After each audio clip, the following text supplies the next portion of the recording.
Okay, we're going to start this story. It's called Jupiter and the Airfield Ghost. It's from It's a Rum Life, Book 4, Volume 1, Northcote, 1984 to 1998. This story from about 1989. From the very first spring at Northcote in 1984, we'd taken every opportunity to use the quieter country lanes to exercise the horses and enjoy the chance to ride without constant traffic problems. What we did not realise at the time, nor even associate with our location, was the problems we were going to encounter with ghosts. Readers will be aware that horses of all sizes and types have this sixth sense, or even seventh sense, something extra that most humans just cannot normally tune into. Juno, our old original Dales Cross mare, had been joined by Hebe here at Northcote, a purebred Dales lady we had bought from an owner at Hebden Bridge. She was more skittish than her owner had left us to believe, and this fact perhaps helped to cover the greater problem which we were trying to overcome. The wedding hire business was still flourishing and helping our much depleted income, hence a decided investment in Hebe, or Ashwood Clare Louisa, as her proud papers stated was her official registered Dales pony breeding name. Old Juno was fast showing her true age, and we realised that although her spirit was willing, her flesh was certainly not up to serious, regular work, and she could not for much longer be expected to cope with trailing a wedding carriage around to earn her keep and help the family coffers. About 2 miles to the east and another mile to the north is Spilsby Airfield, and the favourite route we used for exercising the horses meant travelling along the connecting road to the main site. Sandy Lane was just outside our property, turning right and along the old perimeter track to the east. By continuing along this route, the airfield road connected to another lane running back to the village, School Lane, and thus giving us a decent circular route of about 3 miles.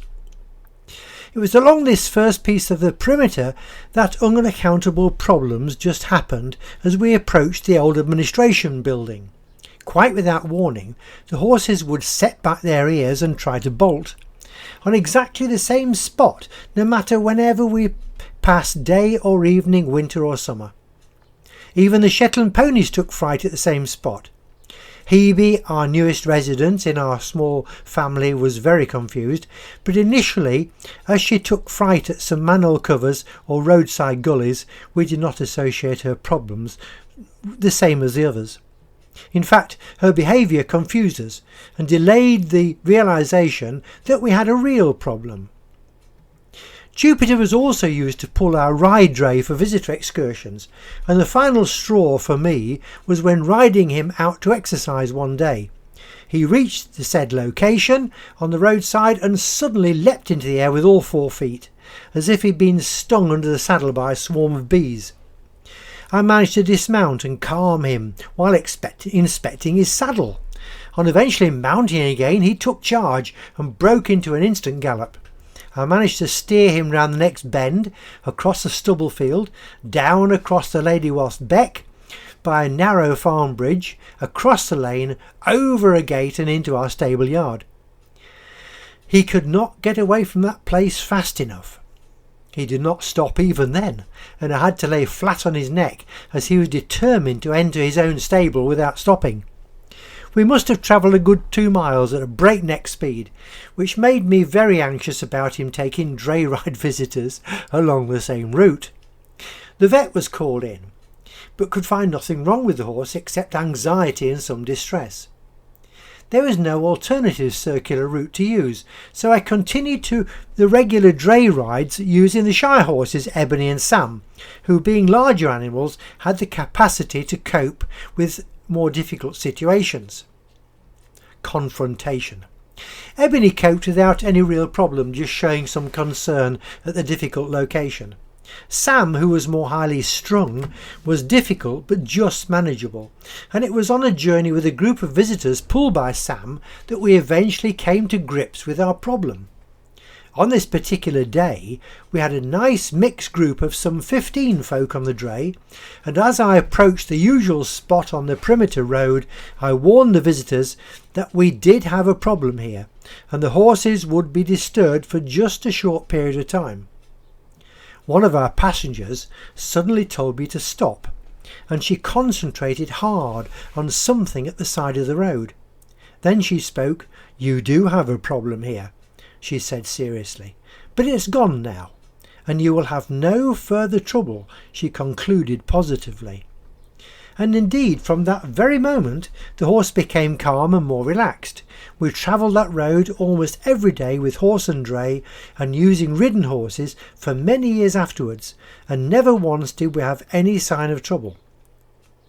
The horses that arrived at the centre years afterwards never suspected that anything had ever been creating problems. Only Jupiter and Sam could tell the tale of their experiences on the Airfield Road to their newer companions.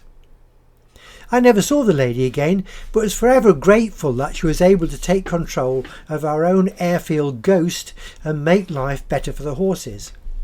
No other humans ever saw or felt anything to upset them. That's the end of the story, but there are some facts and figures here from Wikipedia about the airfield and incidents at Spilsby Airfield. You might find these interesting. On Easter Monday, April 1944, during the preparation of an operation, a major incident occurred in a fusing shed while a 1,000-pound 450-gram bomb was being disarmed. It exploded, causing the death of 10 squadron armourers, 3 of whom were never found and therefore had no known grave. The force of the explosion also caused damage to some of the airfield's buildings and even some slight damage in the nearby community. The second accident happened on the 1st of November 1944 during 207 Squadron's daylight departure on sorties. One of the Lancasters, piloted by Flying Officer Arthur Lovelace, swung violently on takeoff. It careered across the airfield, demolishing a Nissen hut before coming to rest among 4 Halifaxes belonging to 429 Bison Squadron, Royal Canadian Air Force, which had been diverted to Spilsby from the previous night's operation. The result was the loss of the Lancaster and 3 of the Halifaxes by explosion and fire. A 4th Halifax was severely damaged, and it was in this aircraft that the only fatality occurred when its flight engineer started up the engines with the intention of getting clear of the inferno. Once again, a number of the airfield's buildings were damaged, with the control tower having a narrow escape. A few days later, on the 11th of November, a further tragedy befell Spilsby Airmen when returning home from an operation. 2 Lancasters, one from 44 Squadron, flown by Pilot Officer Gaia, and one from 207 Squadron, received identical landing instructions from the Spilsby control tower and collided in the approach tunnel over the village of Braytoft, east of the airfield, killing both crews and scattering debris over a large area. This led to revised approach procedures being implemented, with aircraft being allocated specific time slots to prevent overcrowding in the circuit. That's the end of that story, brought to you by Cracker Books and written and read by Keith Sanders. Could we ask, if you're watching this on YouTube and you like it, perhaps you may give us a like, and also think about subscribing to the channel. If you do that, then it doesn't cost anything, it just helps us with the YouTube people, and they will let you know every time we actually publish something different. Additionally, on this last panel, if you want to look at all Cracker Books publications, you can find the links here. The first link is to our bookcase, where there are 10 complete books to download. They're all free to download. You can click on a book, it tells you all about it, and then you can read it where you like and when you like. The second link is to our website, and it shows you all the things that we do and the links to find them and why we do them. So a lot of history there as well. So the website link is www.crackerbooks.fr, which is quite easy to remember. crackerbooks.fr. And for the moment, thank you for being with us, and goodbye.